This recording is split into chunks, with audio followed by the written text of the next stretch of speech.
Juan, my next guest is one of many millions of Americans who could soon be losing food assistance with SNAP benefits running dry. Juan Saro is a disabled veteran and SNAP recipient raising two young children.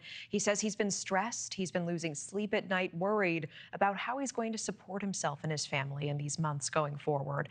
Juan, I really appreciate you joining us tonight and talking more about this. Thank you for being here. Thank you for your service. And if you could please share some of your situation with us. I mean, how critical is SNAP funding for you to be able to support yourself and your family? Yeah, thank you for having me. SNAP benefits is critical in our lives. You know, it is the deciding factor whether we eat or don't eat, or if we have food on the table or don't have food on the table. And so, you know, as the month progresses and you know, the VA, my compensation runs out, you know, that it fills the gap between the last 2 weeks of the month. And so without it, you know, I'm not sure what we would do. You know. Can you describe the stress of this entire SNAP funding situation, how it's been for you and your family? I mean, what's been going through your mind? It's exhausting. You know, it is exhausting. I lose sleep at night. We're just having to search the end of the internet, you know, to try to find, you know, resources that are available, that are in my area, that are accessible, and that we qualify for. Just to in case we know we do need to reach out and to go to community food banks or Soldiers Angels, who's helped out a lot over the months. And so just, you know, it takes a lot of time. It takes a time out of me being able to spend time with the boys and do other things. And you know, it's stressful. And we've been speaking with other parents as well who are saying, you know, they are looking at their kids and that these parents say, I will go without before my child ever goes hungry. Like, I will figure out a way to make this work. How much do your boys know about all of this and the stress that you're under, and how do you explain this to them? Yeah, they dealt with a lot. They are my neighbors, my old neighbors, two sons who is she took off about a year ago, and she's lived in the streets addicted to fentanyl, and so I've raised her two kids, and you know, I want them to have as normal life as possible. And so I try to shield them from a lot of the day-to-day nuances, if you will, of being an adult and stresses like this. You know, I do share with them what's going on in the government and politics and current times, but I don't let them see a lot of the stresses that I go through, you know, and the strategizing and the conversations that I have, you know, with other people like me and with, you know, with you and with my family. Yeah.